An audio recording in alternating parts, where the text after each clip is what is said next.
Thank you, Neil, for always getting us ready. And so good morning and welcome, everyone. And special welcome to Dr. Betty Priest, who will be our preacher this morning. And I'll introduce Betty a little bit more later on in the service. So whether you're with us here in the sanctuary or you're joining us online, thank you for coming together and forming this community of faith this morning, this community of seekers. At this time, I'd like to invite Adela and Chloe to come forward. Where is Adela this morning? Is Adela in the back? She's in the back. Oh, there she comes. Right. So as we light our Christ candles this Black History Month morning, may its light lead us on paths toward healing and right relationship. May the light of Christ bond us together as God's beloved children. Good job. Awesome. Great work, Adela. Thank you very much. You can go back. And friends, the candle in our sanctuary is wrapped symbolically from week to week in the diverse shades of human flesh. The presence of the divine and the human is true in Jesus the Christ and true in all peoples. In the lighting of Christ candles and witnessing to the meaning of these flames, we are bonded together as the body of Christ, united in worship. So friends, let's join in singing our opening hymn. It's Over My Head. It's number 88 in your spiral-bound More Voices. Please rise as you are able.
Jesus is a calling.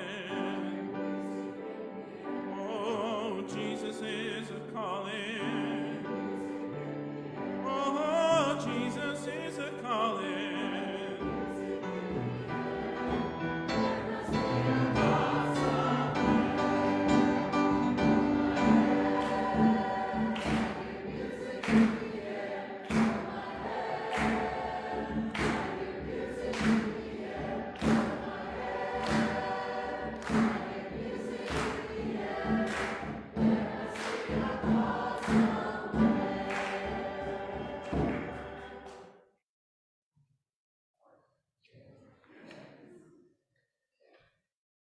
morning. My name is Robin MacArthur, and this is Chloe Robinson. Would you join us in our responsive reading in affirming the welcome that is extended to all people? Seeking true community, we welcome all who have no church home, need strength, and are seeking deep meaning. May this church be a place of connection for all of us. Some of us come to this service with joy, while some of us bring feelings of sorrow, inadequacy, anger, or uncertainty. May we find comfort and offer comfort. Welcome to people of all ages, colors, abilities, genders, and sexual orientation. Hear the words meant for you and for all of us. You are my child, the beloved, in whom I am well pleased. May we all know this deeply. May we honor the beloved in one another and in every person we meet.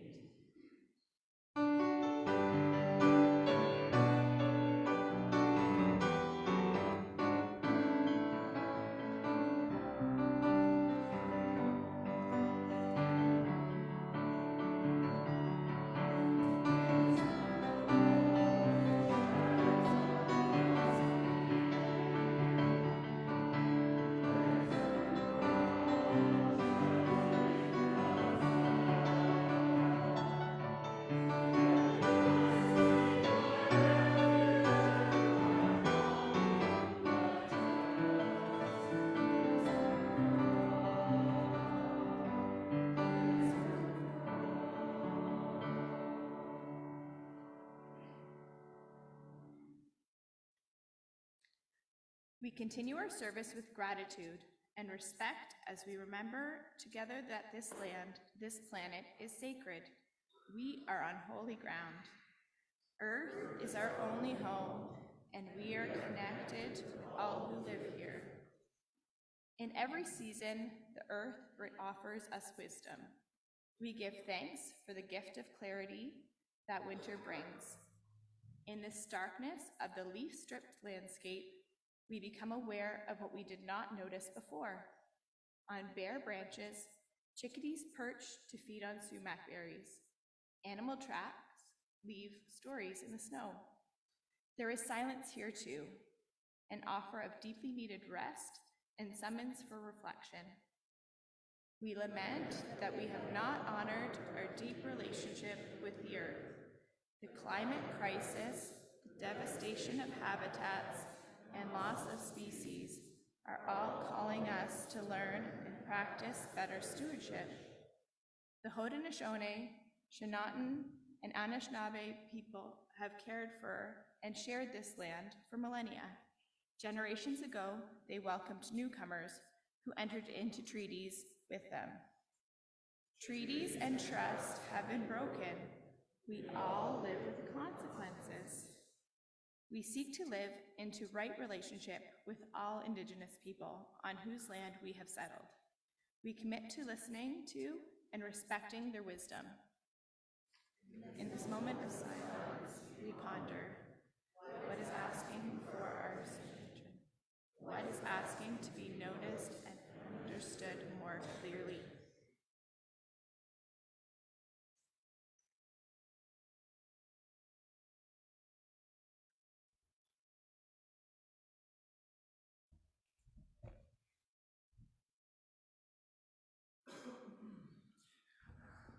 And so, friends, let's continue our time of gathering with some announcements. As usual, if you have an announcement and you're here in the sanctuary, just come forward to the microphone.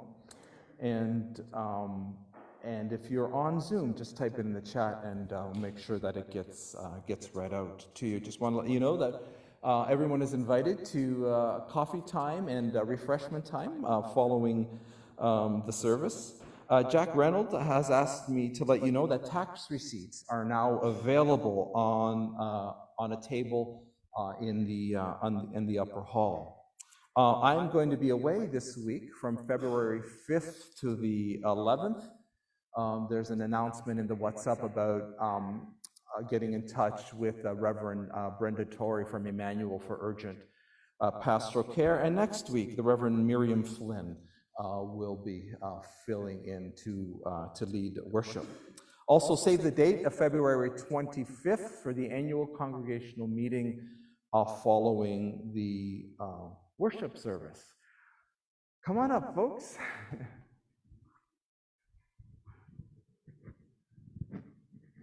Good morning, everyone. I come with two musicals that I am doing right now, one of which is with Alex and Grace as well. But the first one is Joseph and the Amazing Technicolor Dreamcoat in concert with KWMP. Both of these, there's links in the WhatsApp from last week, I believe. But on the 16th, 17th, and 18th of February at Knox Presbyterian Church, we'll be doing Joseph in concert. Tickets have been selling extremely well. I'm pretty sure the Saturday matinee is almost sold out already. So if you'd like to get tickets, act fast. And the second one is Into the Woods with Grace and Alex Smooth. And we're doing that with Opera Laurier, fully staged. Grace gets to sing some really witchy stuff. It's really awesome. You get to hear Alex's best wolf noise. Very exciting, and I'll narrate the whole thing. So if you want to get tickets for that, it's also in the WhatsApp on the 9th and 10th of March, as well as the 15th and 16th. Thank you.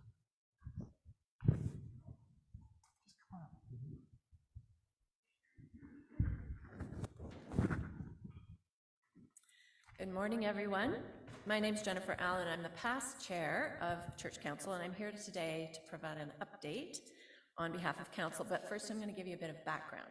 So as you know from, I think, previous announcements as well as updates in WhatsApp over the past couple of weeks, Council met on January 16th, and as part of our agenda, we discussed a proposal to take on a 10-year lease with Brayson Montessori. We heard feedback from the congregation on January 14th, as well as from the Christian Ed Committee, the Outreach Committee, the Inclusive Committee. During that conversations, the concerns raised by the congregation and committees were discussed, and including possible solutions from both council and the committees. In our council meeting, we discussed changes, adaptability, and needs for the proposal. And after a quite extensive and thoughtful conversation, council voted that the property committee proceed with the rental opportunity with Brayson Montessori School pending zoning and lease approval. So since then, this is the update part. Since then, since the January council meeting, the property committee received a counter proposal from some of our current tenants to rent the same space requested by Brayson Montessori.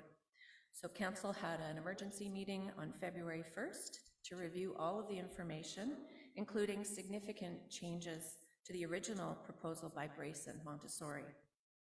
Council decided to move forward with their original decision to proceed with Brayson Montessori. And we also discussed ways to support the current tenants to lessen the impact of this decision. We continue to believe that the opportunity with Brayson Montessori is a great chance to bring stable funding to support our ministries, and that we're now in an even better position to accommodate the space needs of most of our programs.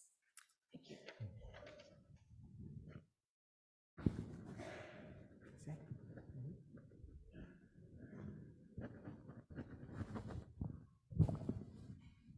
Good morning. I'm Sandy McMullen. I am also a member of council. I am also bringing you an announcement this morning. So you can see we've been pretty busy for the last few months, but we have more work to do.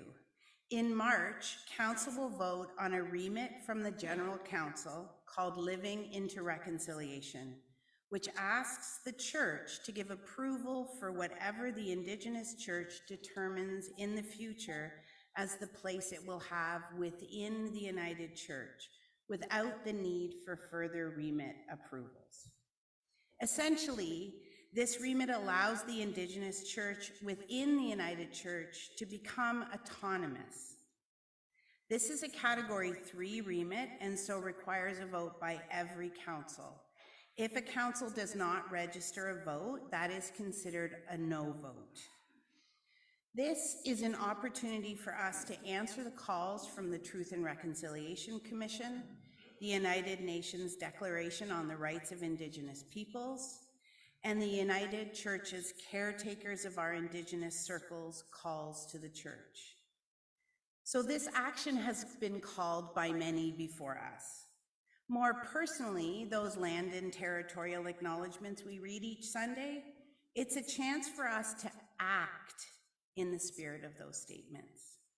We know this is new information for many of you, and so over the next 4 to 6 weeks, background information, including articles and videos, will be available to you in the WhatsApp, on Sunday mornings, and in coffee conversations to help you learn about this important change to the organization's structure. So stay tuned.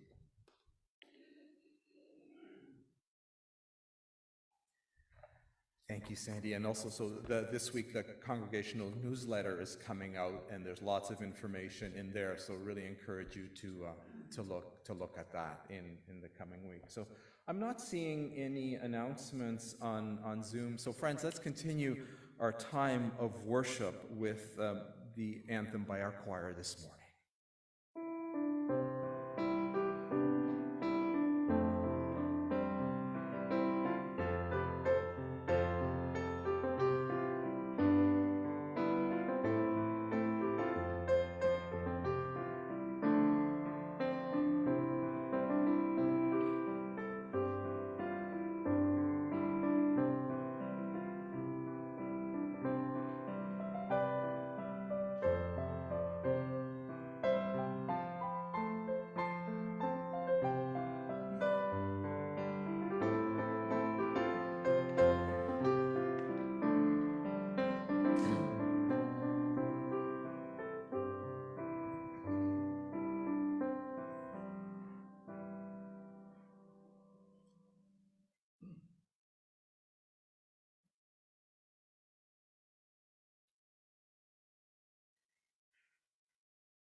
Just a quick word about the anthem this morning.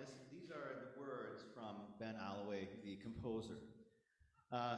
Mr. Alloway writes, "My Soul is a River" was written in honor of Dr. Martin Luther King Jr.'s 75th birthday. The theme had been running for years before emerging in its final form. I knew it would be about the river as a metaphor for spiritual searching and transformation.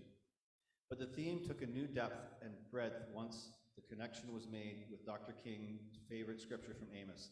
"Let justice roll down like waters and righteousness like a mighty stream." These words, etched in the Civil Rights Memorial in Montgomery, Alabama, spoke to me about how deeply the Spirit has moved through the many who have gone before us, whose courage followed the tide of change, and how great boulders of injustice can be eroded by the steady flowing stream.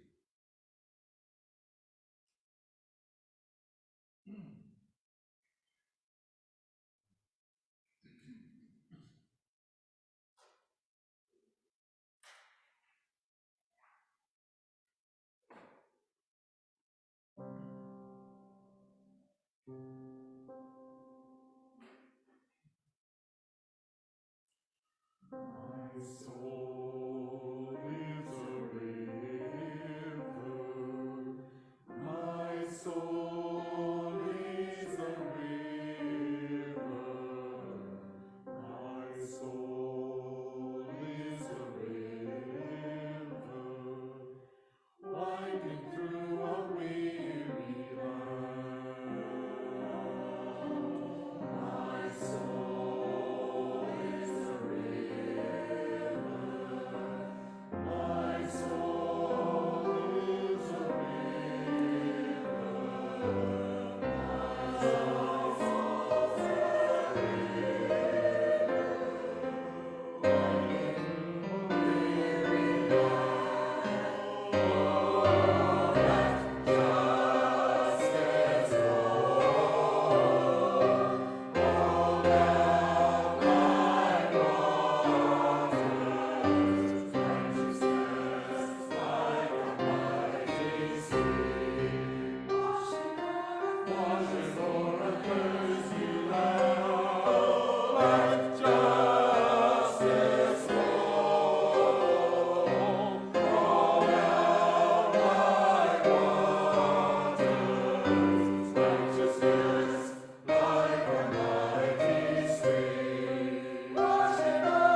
I'd like to invite any children and leaders to head downstairs with me where we'll start our Sunday school.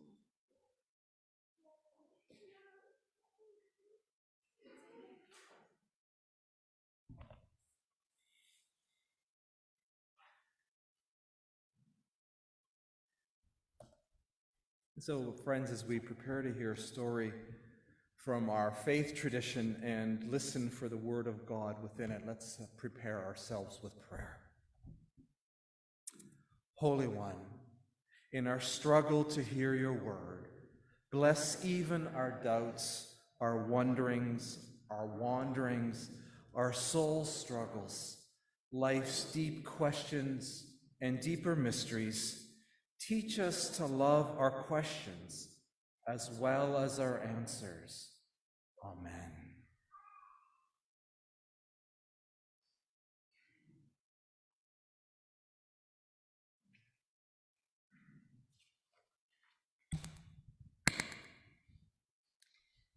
This reading from our faith tradition comes from the Gospel of Luke, Luke's version of the Jesus story, chapter 10, verses 25 through 37, from the New Revised Standard Version, Updated Edition.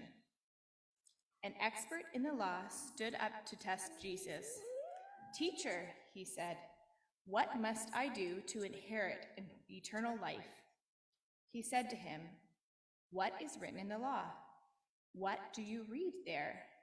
He answered, "You shall love the Lord your God with all of your heart, and with all of your soul, and with all of your strength, and with all of your mind, and your neighbor as yourself." And he said to him, "You have given the right answer. Do this, and you will live." But wanting to vindicate himself, he asked Jesus, "And who is my neighbor?" Jesus replied, "A man was going down from Jerusalem to Jericho and fell into the hands of robbers, who stripped him, beat him, and took off, leaving him half dead. Now by chance, a priest was going down that road, and when he saw him, he passed on the other side. So likewise, a Levite, when he came to the place and saw him, passed on the other side. But a Samaritan, while traveling, came upon him, and when he saw him, he was moved with compassion. He went to him and bandaged his wounds, treating them with oil and wine. Then he put him on his own animal, brought him to an inn, and took care of him. The next day, he took out 2 denarii, gave them to the innkeeper, and said, 'Take care of him, and when I come back, I will pay you whatever more you spend.' Which of these 3 do you think was a neighbor to the man who fell into the hands of robbers?" He said, "The one who showed him mercy." Jesus said to him, "Go and do likewise." This is the good news of Jesus for all who are in need of it. May God bless us with a deep awareness of our need.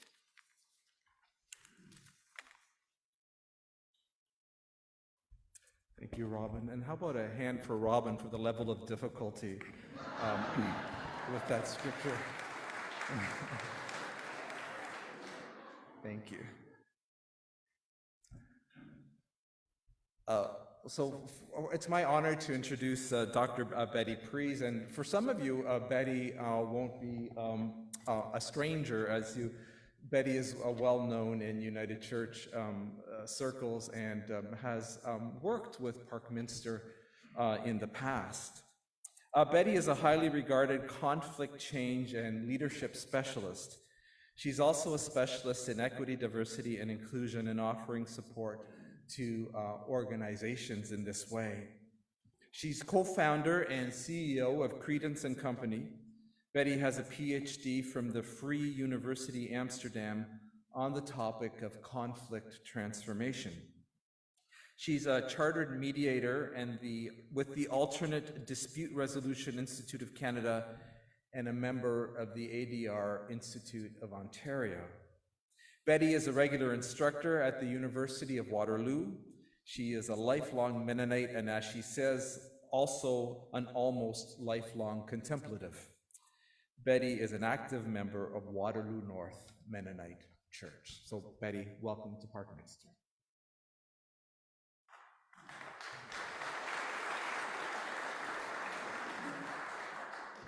Thank you, Joe.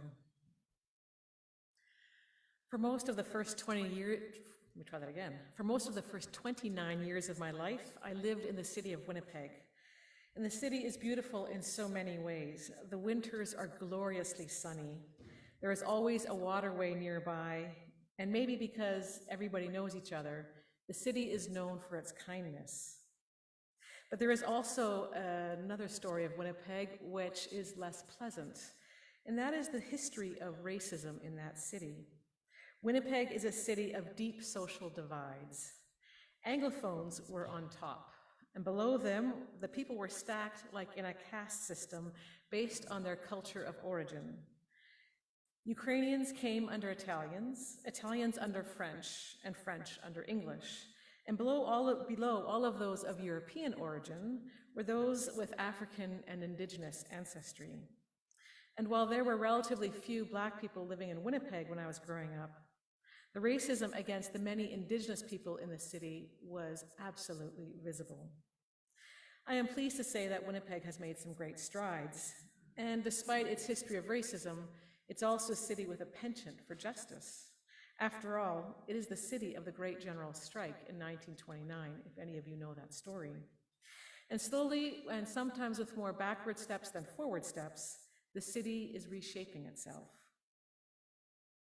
Over the last few years, there have been multiple moments of truth for Canadians. The discovery of graves around Indigenous residential schools, the killing of a Muslim family in London, Ontario, the Black Lives Matter movement. We read news of horrific harms and we are deeply grieved. We promise to do better. We promise not to look away. But what is actually required of us to be a truly equitable society? Many years ago, when I began really leaning into the history of anti-Black racism in North America, I was saddened to learn that every move towards justice was matched by a counter-movement to re-entrench injustice. I want to observe this reality for a moment in the United States because some things are easier to see there than here, but I'm not saying that we don't have the same dynamics here. But there is something that we want to see there. In the 1860s, officially, slavery came to an end in the United States. And the end of slavery brought a period known as Reconstruction. It was about a 12-year period of time.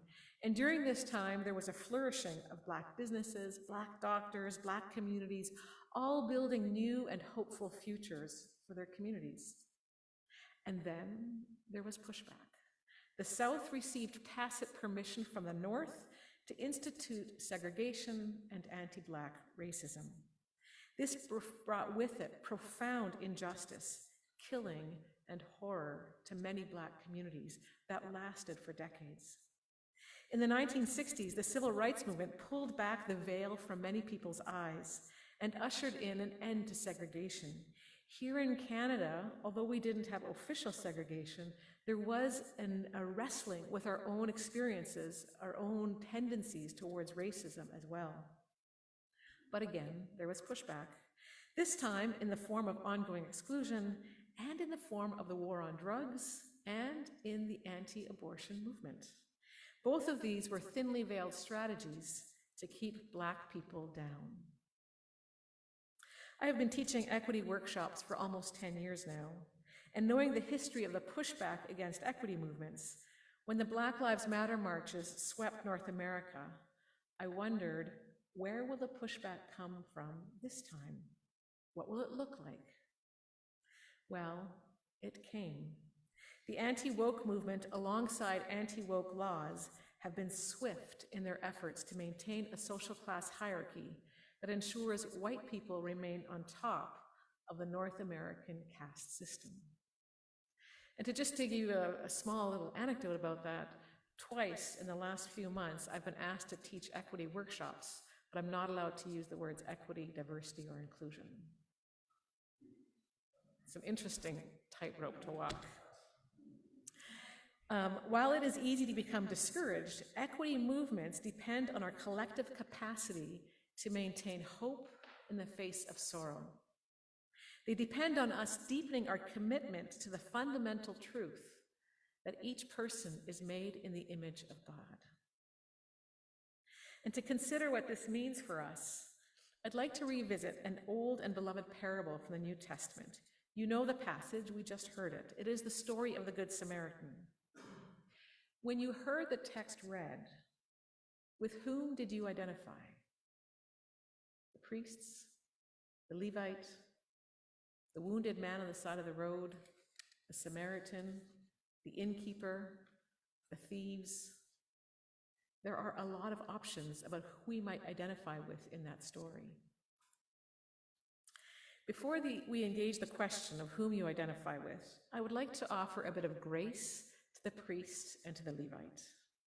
We often think, in the Christian tradition, we often think of the priests and the Levites as the same as the scribes and the Pharisees, but they were not the same. Jesus, we should remember, he rarely goes after the priests and the Levites.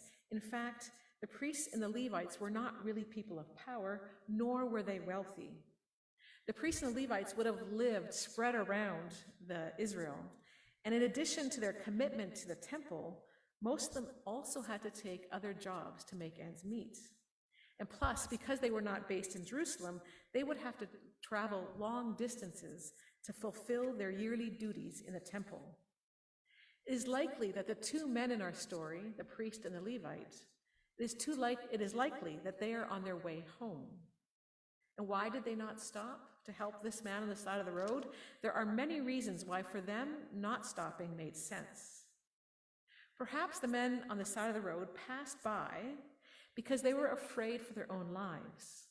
After all, robbers at this time had a tendency to place a fake victim on the side of the road so that they could capture the do-gooders who would stop to help this fake victim. Or, just as likely, it is possible that the priest and the Levite would have known that if they tended to this man, this unknown man who could have been ritually unclean, when they got back to their homes, they would have to go through a week of cleanliness rituals, which meant that they would have had another week where they couldn't work to raise monies for their families. In other words, for the priest and the Levite, passing by on the other side makes sense. The two men pass by the other side to ensure that they're not putting themselves or their families at risk.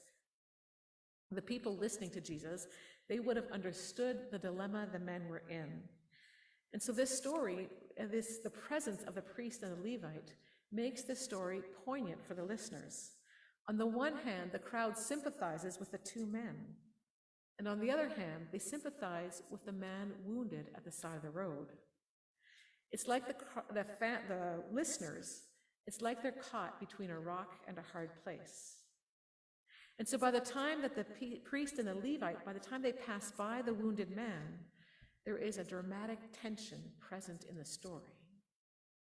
Now the element of surprise appears, but because we know the parable so well, it is quite possible that we miss the extent of the surprise. At this point, we should imagine the people in the crowd leaning forward and, so to speak, hanging onto the edge of their seats. In this dramatic moment of high tension, Jesus says, "But a Samaritan, while traveling, came near him." But a Samaritan, while traveling, came near him. This is the parable's big surprise. In a way, the tension in the story is resolved in this moment, but it is resolved in a manner that raises more questions than answers. On the one hand, the presence of the Samaritan is a relief. Samaritans were not held to the same purity laws as the Jewish people were. And as a result of that, where the priest and the Levite should not have touched that man, for the Samaritan to touch an unidentifiable and wounded man is actually sort of okay. But on the other hand, here we have a Samaritan whose cultural group was intensely disliked by the listening crowd. He is the hero of the story. This puts the listener in a quandary. Is the presence of the Samaritan good news or bad news? The fact that the hero of the story is an outcast is shocking in ways that we can hardly imagine. Unless, of course, we think about outcasts today.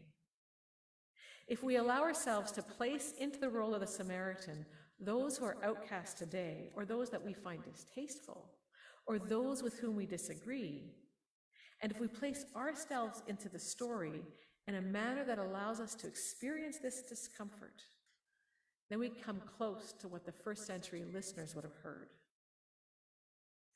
And this brings us to the question that I asked you earlier. With whom do you identify in this story? Some of us will feel guilty because we identify with the priest and the Levite, the anti-heroes of the story. My hunch is, however, that most of us also identify, at least to some degree, with the Samaritan, the hero of the story. Or at least we want to. After all, since our childhood, especially for those who have grown up in the church, have we not heard, "Go and do likewise. Go and be like the Samaritan"? It is good to identify with the Samaritan. This man does, after all, what the priest and the Levite did not do. He sanitizes and binds the injured man's wounds, and he gives him the back of his donkey while he walks alongside him. And then at the inn, the Samaritan actually saves the man's life again. It was common in those days to throw people into prison if they couldn't pay their debts. The Samaritan has no idea how poor or wealthy the man on the side of the road is. And by offering to repay the bills, the costs of this man's care, the Samaritan saves the man from being thrown into prison if he's unable to repay his debts. The level of mercy shown by the Samaritan is simply so great, so incredible. It's like the passage in Psalm 23, where we hear about the cup overflowing with mercy. This is a parable of overflowing with mercy. It is good to identify with the Samaritan. Indeed, we can trace so many of the church's impulses to do good back to this story. The problem, however, is that by identifying with the Samaritan, we come out as the heroes of the story. Is this problematic? Should we be concerned when we cast ourselves into the role of hero? I wonder what happens when we see ourselves as the type of people who save others rather than the type of people who need saving. Let me ask this question again. What happens to us when we see ourselves as the type of people who save others rather than the type of people who need saving? This is especially problematic for those of us, because of the accident of our birth, who are in a place of being privileged or powerful. The Samaritan now is not associated with those who are outcast, but instead he is associated with those who are powerful or privileged. And when this occurs, we lose the point of the story. The point of the story is that the outcast plays the hero, not the privileged. Of course, the categories of outcast and privileged can create an artificial binary. There are many ways in which we can be both the privileged and the underprivileged. We may experience the sense of being lesser than in one area of our lives while still participating in systemic realities that contribute to the marginalization of others. This was also true for the people listening to Jesus when this parable was first told. They too were both privileged and underprivileged. They lived under oppressive Roman rule, making them underprivileged, yet they also nurtured a deep disregard for the Samaritans, who were differently able, or for those who were differently abled, for those who committed adultery, for those who were divorced, really anyone who was different from them in some way. With regard to our passage today, I wonder what happens when we identify not with the Samaritan, but with the wounded man. What happens when we identify with the wounded man? It is, after all, what the first century audience would have done. Consider for a moment that listening audience. They would have identified with the man going down from Jerusalem. they would have felt themselves to be the ones who are wounded on the side of the road. They would not have identified with the Samaritan. If this is true, then it's possible that when Jesus says, "Go and do likewise," he is not telling the lawyer to become like the Samaritan, but instead he is telling the lawyer to become like the wounded man. Let us consider this for a moment. Is it possible that Jesus is saying, "Go and become as vulnerable as the man left naked and bleeding at the side of the road"? Go and become powerless so that you can experience the powerful goodness of others, of the ones who differ from you. Go and allow yourself to be cared for by the person that you find distasteful. Go and let the outcast be the hero. What if go and do likewise means go and allow yourself to be the one who is weak? There is, of course, another perhaps more troubling interpretation of the text. We know that while we are sometimes the Samaritan, sometimes the wounded, and sometimes the passers-by, it is also true that we are sometimes the thieves, the ones who have done harm to others, either unintentionally or unintentionally, consciously or unconsciously, either personally or because of the people groups with whom we identify. This is especially true for those of us who have benefited from power, privilege, and the personal and structural prejudices that define our communities. Consider the protests related to Black Lives Matter, the cry of pain related to the discovery of children's graves around former residential schools, the pain of members of the LGBTQ community who have been deeply wounded by exclusion from faith communities. What happens when we identify with the thieves in the story, with the ones who have done harm? How do we encounter the text when we have been the ones who beat the traveler and left him on the side of the road wounded? What does it mean for us to hear, "Go and do likewise"? I invite you to close your eyes and just ponder these questions for a moment. When we have been the thieves, what does it mean for us to hear the words, "Go and do likewise"?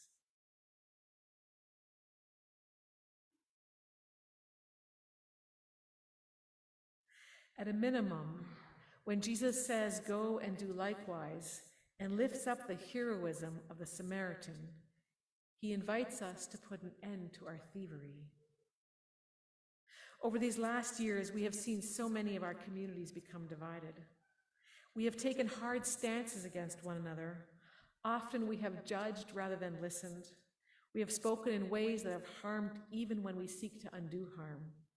We have responded out of fear and frustration to one another, and at least in some cases, we have deepened rather than upended the marginalization alive in our communities. The parable of the Good Samaritan is more than a sweet Sunday school story. It is a radical word for us, challenging the assumptions of those who listen to this story, both then and now.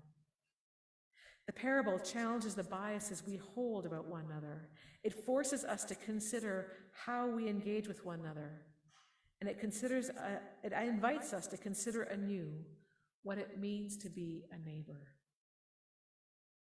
In this parable, could Jesus be asking us to identify as the wounded man on the side of the road, who is saved by the one that we see as an outcast, or by the one that we see among us who needs saving?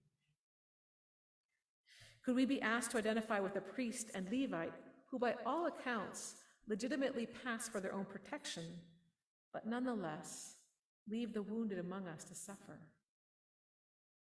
Could we be asked to identify as the thieves who create harm in the first place? Or could we be asked to become like the Samaritan, the outsider who gives grace abundantly even to those who disregard him?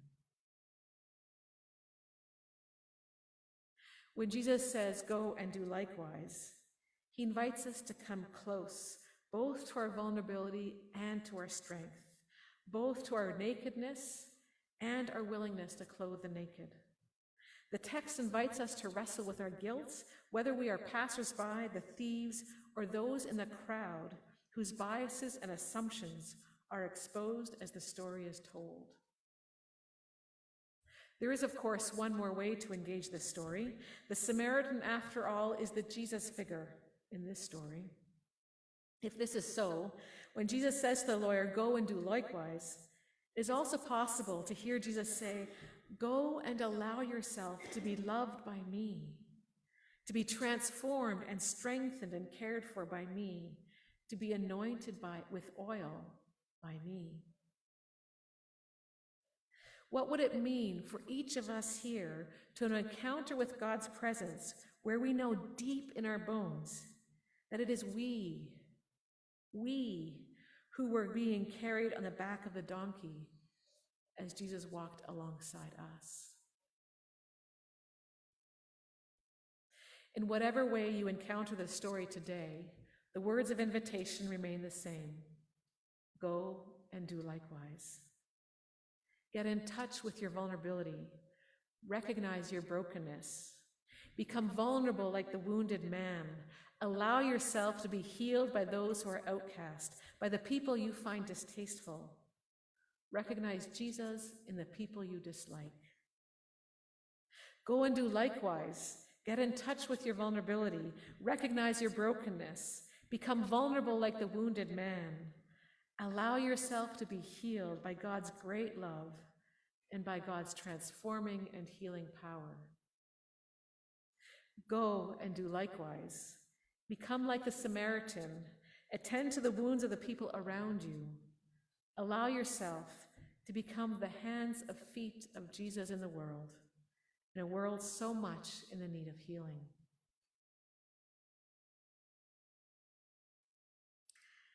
And the lawyer answered Jesus, "You shall love the Lord your God with all your heart and soul and strength and mind, and your neighbor as yourself." If we look at the grammatical construction of this text in the original Greek, you will see that to love God is to love your neighbor, and to love your neighbor is to love God. To love God is to love one's neighbor. To love one's neighbor is to love God. It is one love. It is one love. Go and do likewise, and you shall live. Amen.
Please be seated.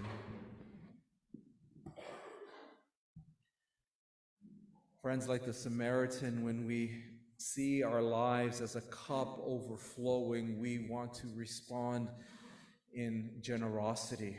And so in that spirit, let us bring our gifts before God.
What can I do?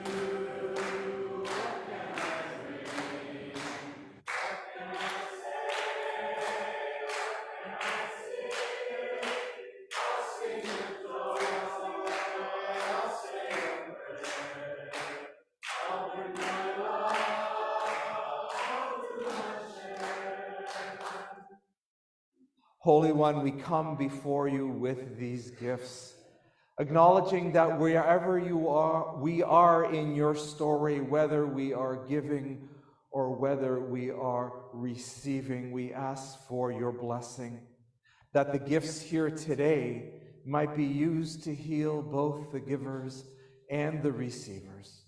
Bless these gifts, that they may bring healing to those who have much, that in the giving they might see themselves intimately connected with all, and that these gifts might bless those who are receiving, that they might, the generosity of others, that they might also see themselves as worthy of being children of God. We pray this in the name of Jesus and by the power of the Spirit. Amen.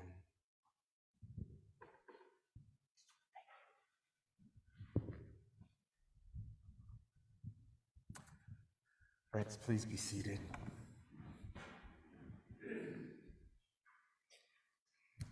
And so let's come before God now to give thanks for the many blessings in our lives, and also to lift up the concerns that sit on our hearts this day. And so, friends, as is our custom, I invite you, if you like, to share any blessings or concerns that you might have. Just by, if you're here in the sanctuary, just raise your hand, and I'll come to you with a microphone.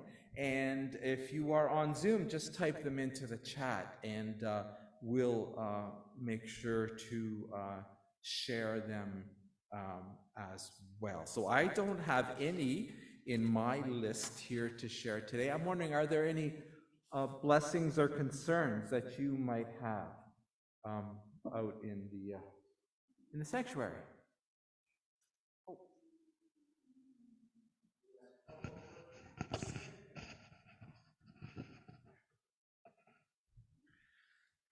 Any blessings or concerns to share this morning?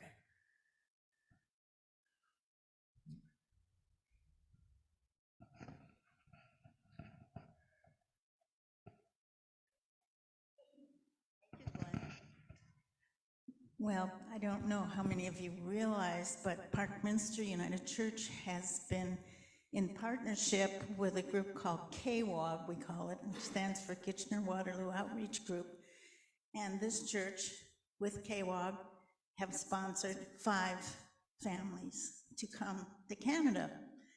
And one of them, the 5th, I think, right, Jack? Jack knows all about this because he handles our money. And we're grateful to you, Jack, for your amazing role in this partnership. But the Aladawi family are coming February the 13th, that's next week. And we only heard about this 2 weeks ago, and in that time, we found an apartment and have furnished it. So that's kind of a miracle of God in itself.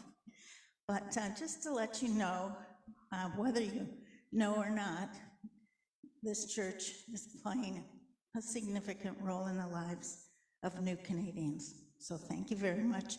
I hope to have a picture of the family in WhatsApp in the coming weeks. Thank you. Thank you. Are they coming from Syria? They are Syrians who fled the war into Lebanon. Into Lebanon. They do have family here, Okay. and it's through that family that we're bringing them. Thanks, Elizabeth. Yep. Anyone else, any blessings or concerns to share this morning? I have one, but you don't have to bring the microphone up. Okay. A very great joy, happy birthday wishes to my mom, who had a birthday yesterday. So happy birthday, Mom. Happy birthday, Alita Murray. Yes, thank you. Thanks, Neil. Anyone else? Thank you. Of course, I just want to share the blessing it was to have Betty with us here this morning and to bring us the message and to have us place ourselves into each of those characters in that beloved story. Thank you. Thank you, Betty. And so, friends, as we prepare for our more formal time of prayer, let's go into it with the words of the Reverend Jackie Lewis. I turn your attention to the screen.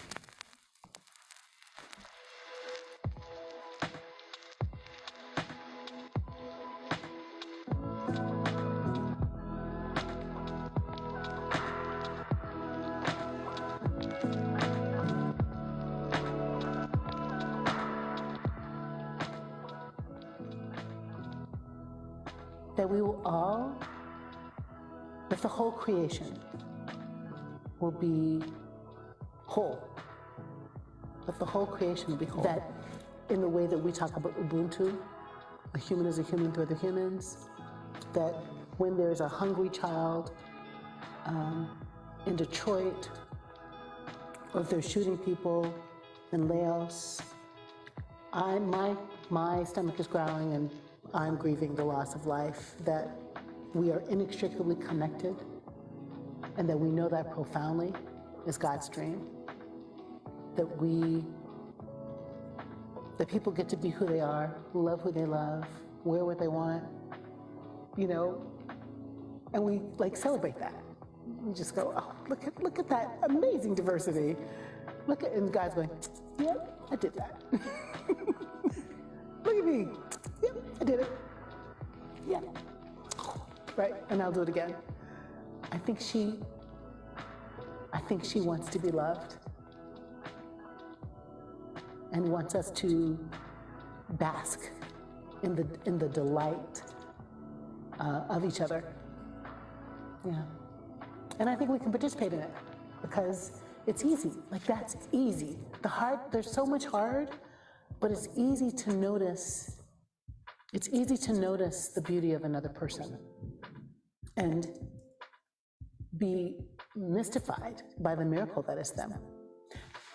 Jim Loder, one of my professors, used to say, love is the non-possessive delight of the unique particularity of the other. The non-possessive delight of the unique particularity of the other. I think that's how God feels about us. If there is a God could boss us around better. No. But I think there is a God, and this God is more like, I'm going to walk you up to this beautiful bounty of diversity in creation. and say, don't you love it like I love it? And I think God dreams that we will, but the answer will be yes.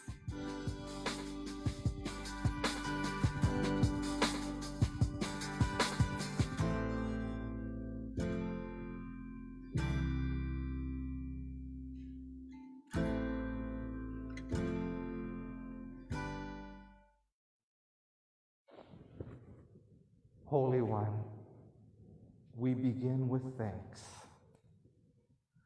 placing ourselves in right relationship with you, with each other, with creation. We come before you in gratitude, basking in the delight of this gift that is creation, recognizing its beauty and diversity, a reflection of your infinite wisdom. In the tapestry of humanity and the kaleidoscope of the natural world, we witness the boundless richness of your imagination. Thank you for the breathtaking array of faces, cultures, and languages. In the melodies of different voices, the rhythms of varied cultures, and the harmonies of unique stories shared, we discern the beauty of your divine composition. Help us to bask in the delight of the diverse souls you have placed in our lives. Help us to be open to the image of God in all peoples, basking in that delight when that image shines through, and responding in love when the holy image is profaned, just as the Good Samaritan responded, embracing the stranger on the road. In a world that often draws lines of division, loving God, teach us to expand our notions of who are our neighbors. Help us to deem no one as the other, but as siblings with inherent worth, irrespective of our learned prejudices and fears. And so we lift up some situations that are coming to our attention where this is not the case. Palestine and Israel, specifically Gaza and all the suffering there. All those Israeli families waiting for their loved ones to come home. Pray for Ukraine and Russia, for Yemen, for those among us who are homeless and precariously housed, for trans kids and their families, especially in the southern U.S., in Alberta, in New Brunswick. Stir within us a passion for justice and a commitment to building a world where all are recognized as neighbors, a world where all may bask in the delight of your holy creation. And in a time of silence, we look deep within and offer our very personal prayers of blessing and concern, those for which we have words, and those for which words elude us.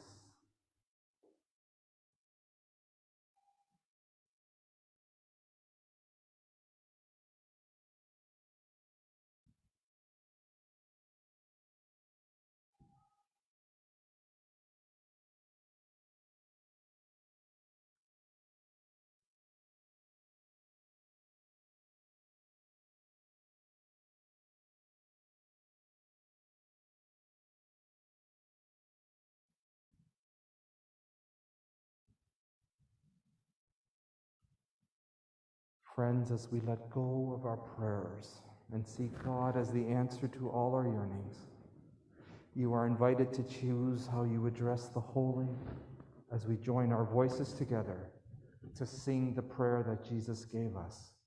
Please remain seated.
Friends, God's love knows no bounds. It is here, but not just here. We extinguish our candles firm in this faith.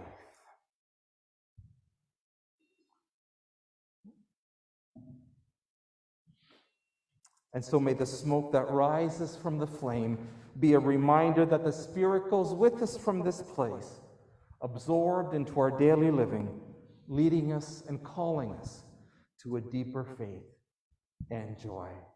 And so would you rise as you are able for our closing hymn? It's Send Me, Lord, number 572, in your red voices unite.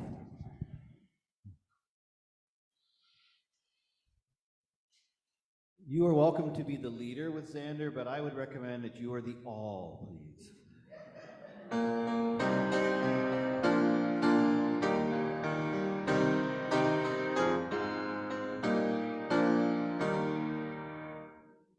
Send me, Lord.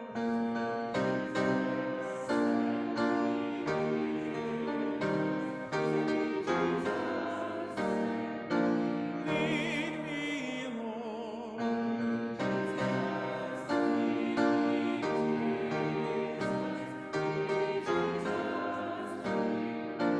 I will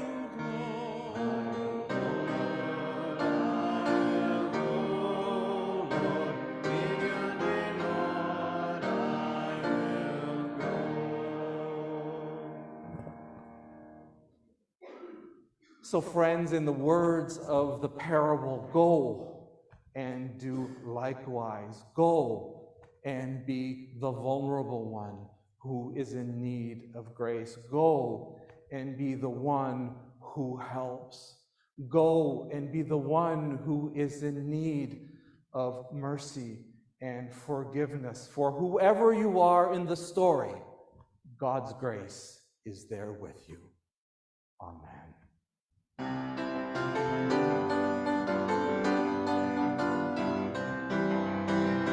Ale, ale.